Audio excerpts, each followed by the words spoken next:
think from that reaction we can all agree 40 years later it is an all-time classic, would you say?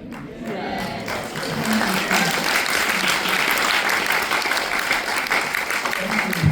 So I'll start out with a few questions, but then I don't want to hog the cues, so I'll hand over to you guys shortly, so get some questions thought about.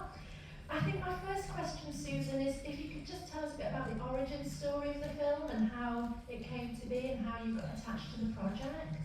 Yeah, just a little background. I had gone to film school at NYU in the mid-70s, and there really weren't very many women directing movies back then. And after I graduated from NYU, I stayed in touch with all my friends there, and we decided to make a very low-budget movie called Smithereens. I don't know if any of you have seen it. It was made for no money, but it surprisingly ended up getting invited to the Cannes Film Festival, which I'd never been to a film festival before, so it was like surreal. And after that, I suddenly found myself with an agent, but I knew, I had heard stories about other women who had made a little independent film, then went on to make a bigger studio movie, and if it didn't work out, they just disappeared. And I wanted to have a career I love making movies. So I knew I had to be really smart about what I chose to do next. So for about a year, I read a lot of terrible Hollywood scripts that my agent sent me. Most of them were about like babysitters in haunted houses or serial killers or whatever. And finally, a script came my way, and it happened to be called Desperately Seeking Susan. And being superstitious, I kind of thought that was a good omen. And it turned out it had 2 female producers, a woman screenwriter, 2 interesting, active women leads.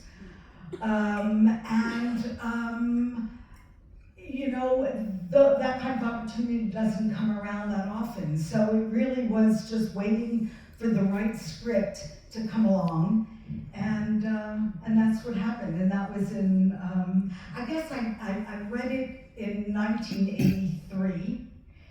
It took a while for it to get into production. And that's how, that was the origin. Thank you. And how was it then being a female filmmaker in 1980s Hollywood? Well, the interesting thing was I happened to the studio that financed the movie. It was a studio called Orion Pictures. And they were one of the few studios that really respected their directors, let their director do their thing. It was where actually Woody Allen, in the good days of Woody Allen, the 80s, when he made some really interesting movies, he was working, Jonathan Demme was making movies there, Oliver Stone, so they respected the directors.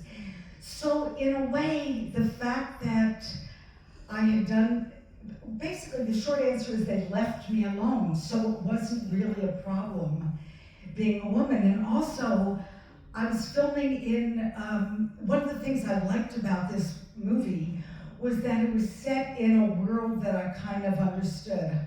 I had grown up in the suburbs of Philadelphia, so I could have been Roberta Glass.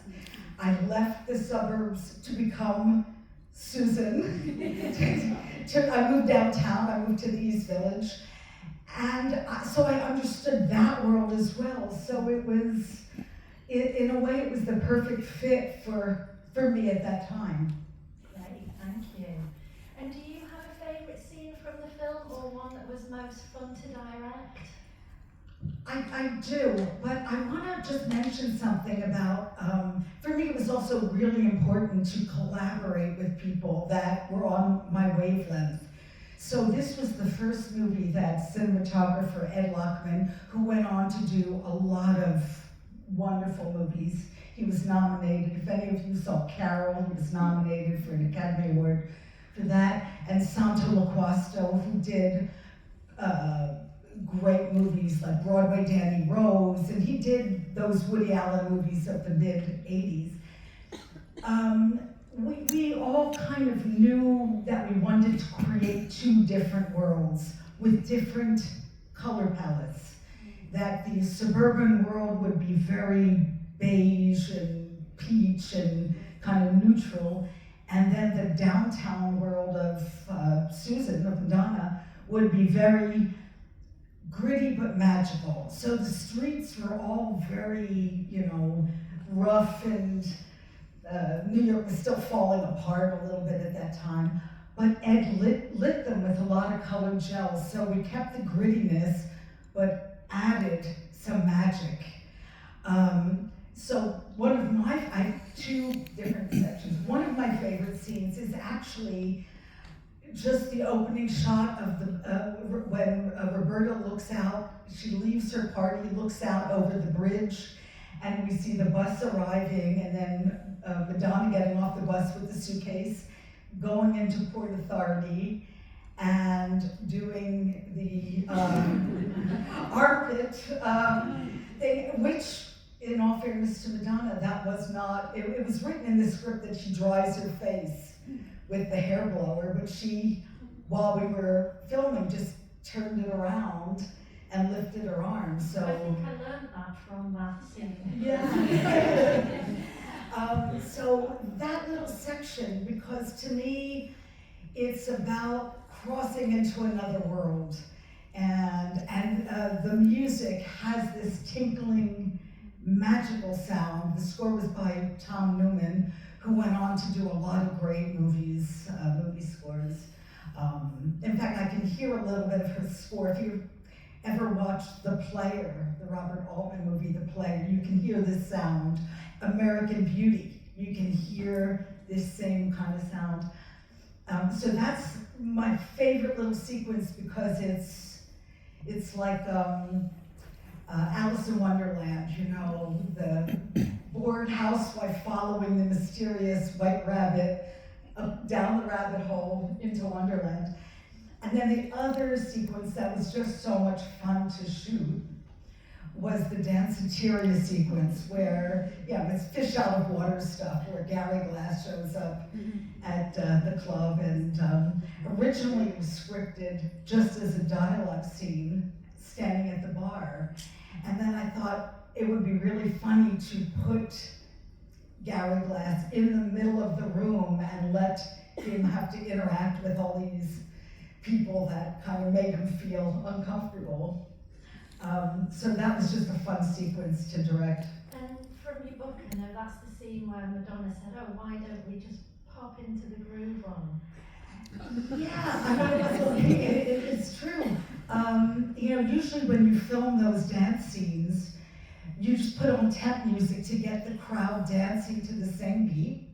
Then you turn the music off, and the dialogue continues. So everyone keeps dancing, but it's silent.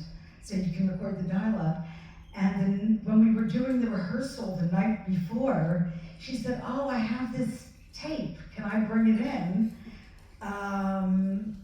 Sure. And it was Into the Groove. And the interesting thing was that at the time, when we were filming this, when we started filming, she was relatively unknown still. And then over the course of filming, which was 9 weeks, Like a Virgin album came out, and suddenly, I never saw anything like that before. I mean, her career just skyrocketed. When we were editing the film, we just put Into the Groove as temp music, and then the studio saw that she was suddenly, this big pop star, and they said, let's put in a Madonna song. And we had fallen in love with it in the editing room because of the beat and everything. But weird thing, Madonna was not paid much to act in the movie. In fact, her salary was 1/3 of Rosanna Arquette's, because she wasn't famous when we cast her. She made it up with Into the Groove. That was going to be my next question. question actually. What was it like, because you and Madonna were at the relative start of your careers, weren't you? What was it like working together on something that became so big? Well, I knew that the camera liked her, and I knew that she knew how to, she'd been a dancer, so she knew how to move, to choreograph her moves to the camera. And although she wasn't an experienced actress, I thought if I could capture that energy, that thing that made her so unique, especially in this time of her life, if I could just capture that, that the character, it wasn't about acting, it was more about being. Although in all fairness to her, all the lines were scripted, so she had to be able to say them. And there was 20, 30 people in the room standing around, and she had to feel natural. But yeah, it was really about trying to capture the essence of her on celluloid. Brilliant, thank you. Do we have any questions from the audience? I think we've got some roving mics. Thanks, Claire. Thank you. Hello again, Susan. It's referring to when Madonna started filming, she wasn't famous. Then Like a Virgin comes out and it goes stellar. I was wondering what impact that has on the making of the film, because I would assume there's no security at the beginning, and overnight, all of a sudden, there have to be security watching everything. Yeah. What does that do to a film? Well, it was interesting because the good thing, and I talk about this in my book a little bit, the first scene, the first shot of the first day was this scene where Madonna's walking down the street eating Cheetos. And no one was paying attention to us. We were just another film crew, on the street of New York. New Yorkers can be very cool, so no one was paying attention. By the end of the shoot, which was the scenes we shot in the Magic Club, we did need security. I mean, there were police all around because that quickly her career had skyrocketed. But the good thing about that is that when we started the movie, she didn't have an entourage, so it was just her. She'd walk down the street. My relationship with her was very direct. She lived down the street from me, actually, which was kind of interesting at the time. And there weren't a lot. Sometimes when you have like a big star on the set, there's a lot of managers and agents all crowded around the video monitor giving you feedback that you don't really want to listen to. But there wasn't any of that. There was no, it was all very, almost independent film-like in the beginning. And by the end, we'd already established a good relationship, and by the end, it just continued, even though she had, became a big star. But what did happen was, this was originally, Rosanna Arquette was cast first. And it was supposed to be, she was this up-and-coming young actress who was getting hot, and it was supposed to be her vehicle. And, and we auditioned a lot of other actresses for the role of Susan. We auditioned Melanie Griffith, we auditioned Ellen Barkin, Jennifer Jason Leigh, Jamie Lee Curtis, Suzanne Vega, the singer. There were a lot of people who came into that. But once Madonna's star hit, suddenly became the Madonna movie.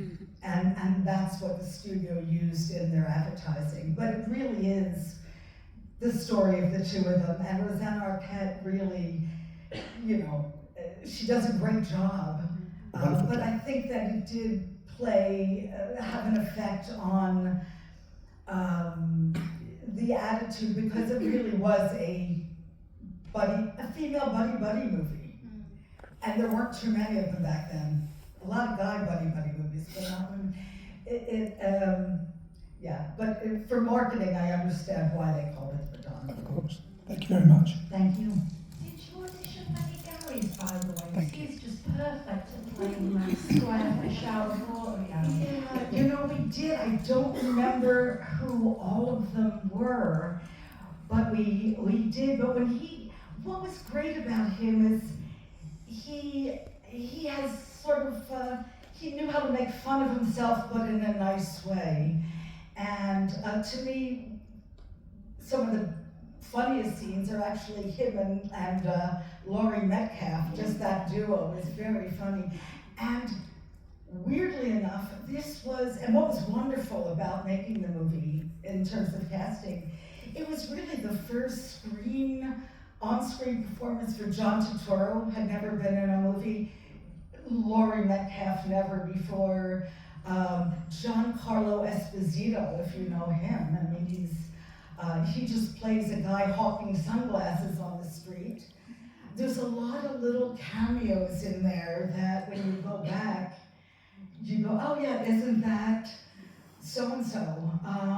But the great thing about a lot of people at the beginning of their career is, as the director, there's no ego. You know, everyone was just happy to be in the movie. Yeah, thank you.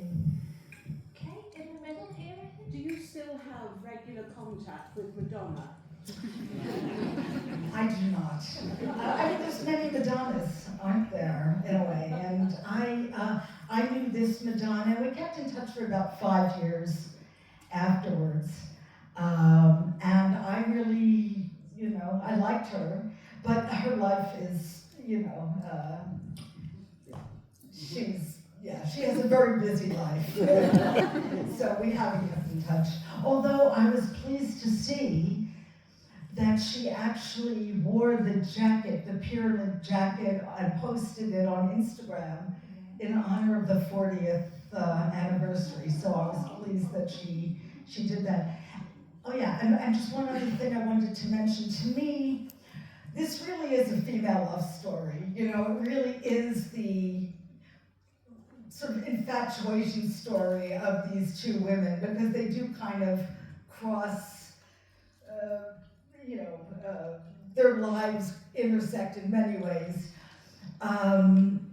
But it's also a love story to New York City. It really is a little time capsule of the city at that time. And New York is not like this anymore. It's very different. You know, the East Village is expensive and big, you know, expensive condos and stuff. But this really captured a very special time in New York City. And there's a lot of just little things that I noticed, like, you know, selfies. You know, selfies that became, Madonna takes a selfie in the opening shot. They didn't really call them that back then. Or posting on Instagram, you know, people connecting on social media. This was social media, a kind of connection, but using the personal ads. And then you did direct the Sex and the City pilot, didn't you? Another New York I did. love letter. Had it changed much by that time? Well, I did Sex and the City, I directed that in 1997. And if you've seen Sex and the City, it really does change a lot over the seasons. The pilot episode in season 1, especially the pilot episode, it's a lot grittier than the subsequent episodes. She lives a much more aspirational, more struggling life. She even looks different. She looks more like a journalist. I think we preferred your gritty Sex and the City than the escapist. Well, that's just me. Okay, any more questions? Oh, great. Thank you. Hi Susan. Can you remember which scene from the movie Madonna did her screen test to, and how did she do? Oh, yeah, the screen test. I remember we did a screen test in a park. I'm blanking on what scene it was. I think it was a scene with Gary Glass, I don't remember. But the person that was reading off camera when we were doing the screen test was the guy who plays the bellboy in the opening scene in Atlantic City. So as a thank you for doing the screen test with Madonna, we gave him that part. But I do have a funny anecdote about when we were filming that, which is we were filming in the park, no one was paying attention because they probably thought we were another NYU film crew, and a group of teenagers go by and spot us and go, oh look, there's Cyndi Lauper.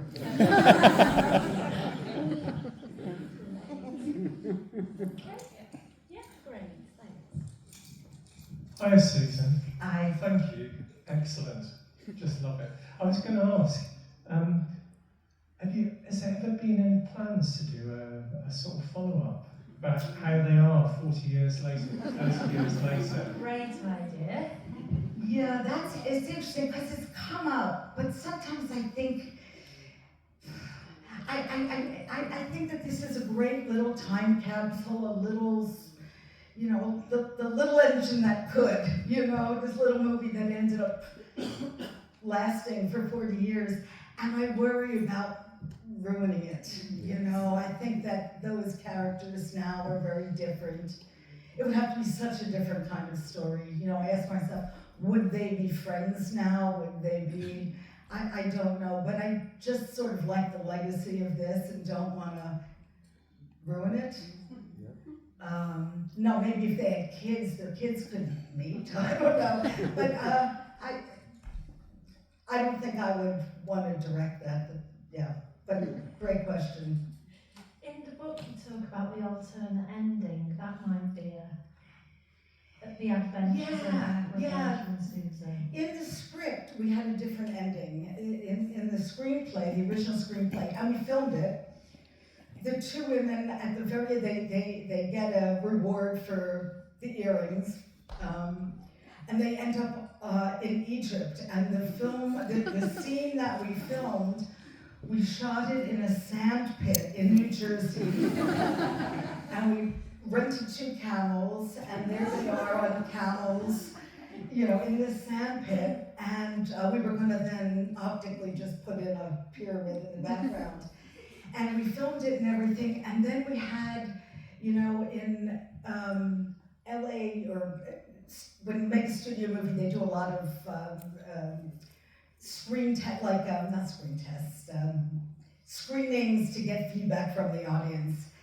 And what we noticed in the screenings was that the scene in the movie theater when the 2 couples get together and the screen burns up, you know, Robert and Des kiss and the screen burns, everyone felt good and they started to get out of the seats because they kind of thought that feels like the ending of the movie. And what we had after that, there was another scene we filmed with the 2 Des and Jim in a bar, alone, wondering where the women have gone, and you know, it was a talky scene, and then we saw the women on the camels. It just felt like it felt like too many endings. So we ended up cutting them out. As much as I like the idea of the 2 women off an adventure, it just went on too long. Thank you. Thank you. From the end and back to the beginning, is this the first time you've seen the UK version, and what did you think for One Fine Day? Thank you, Leslie. Yeah, you know, we have a different opening song in the American version, which is the Shoop Shoop song, which you might know from the movie Mermaids with Cher. So I forgot that this was the opening song that everyone in the UK associates with the movie. So it was really fun seeing it. But it wasn't until I think I realized it maybe only a year ago or something, I had no idea that this was the way the soundtrack opened. Yeah. Gosh.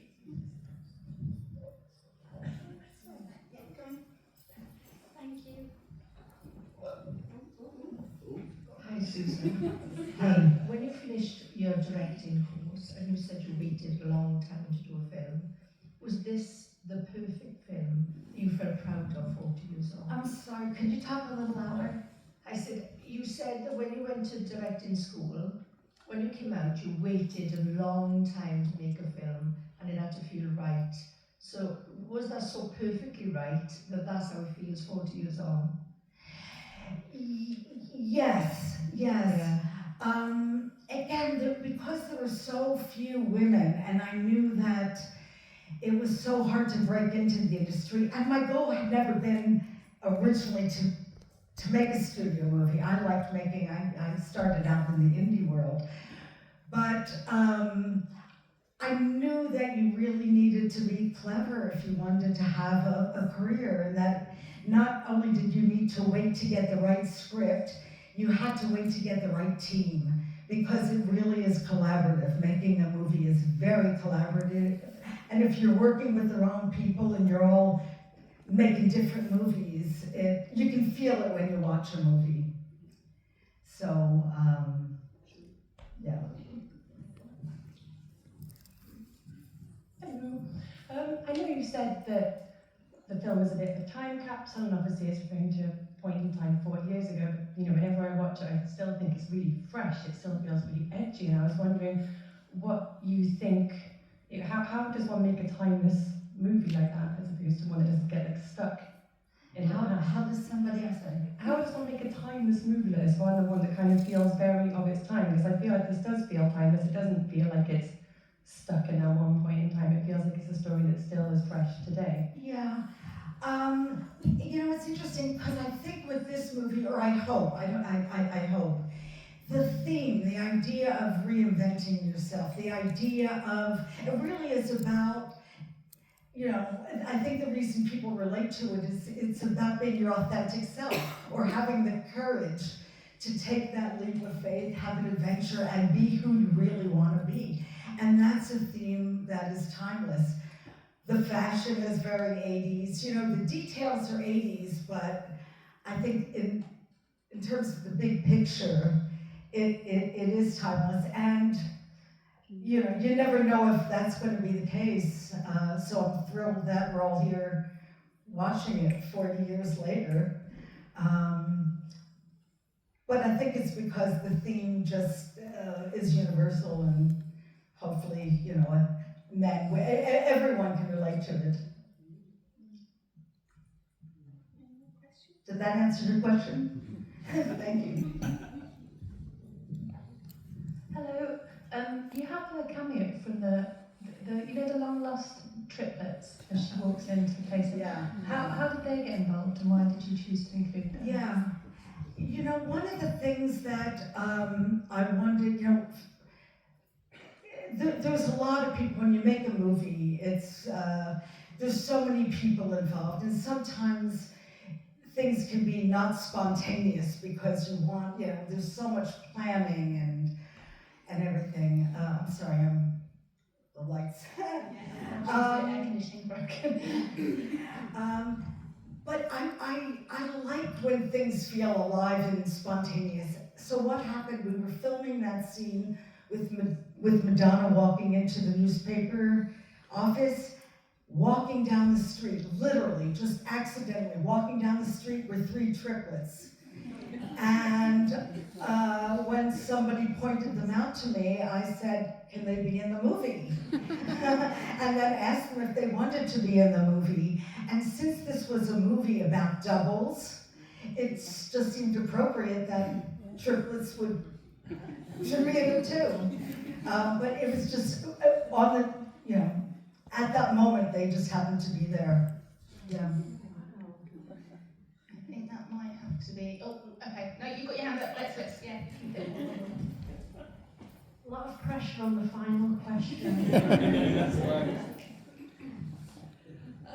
I just wanted to know, I haven't watched the film for a long time, and coming back to it, I love it just as much, so thank you. But I think what I love about it is that women are allowed to be agential and to have agency, and are not punished. And the lack of punishment, I think of other films like, Thelma and Louise, they have to fall off the cliff.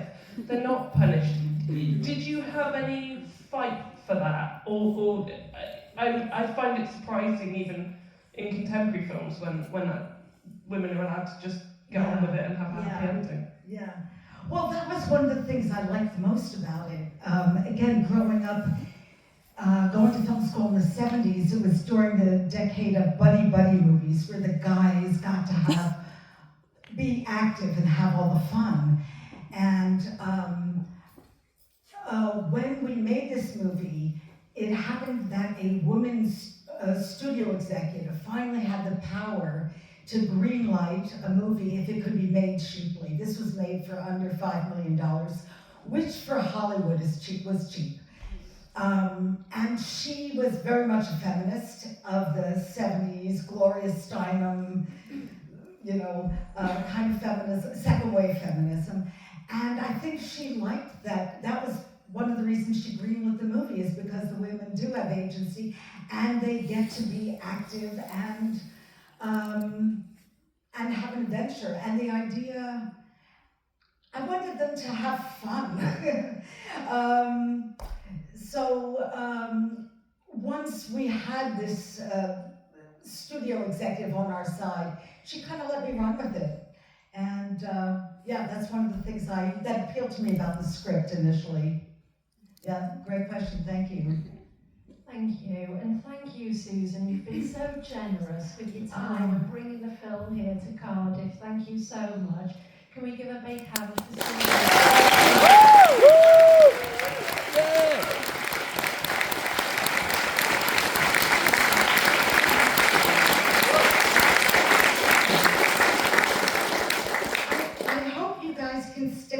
Because we have a lot of, my friend Warren came all the way from Norwich with books, but also lots of other stuff.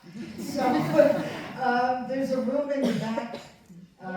So please come by, there's pins and stickers and all kinds of stuff, just as souvenirs. So I hope Sandy as well, if you want to have your photo taken with Bertram and Susan. So it's in the cinema foyer when you leave. And thank you, Claire, as well. Thank you.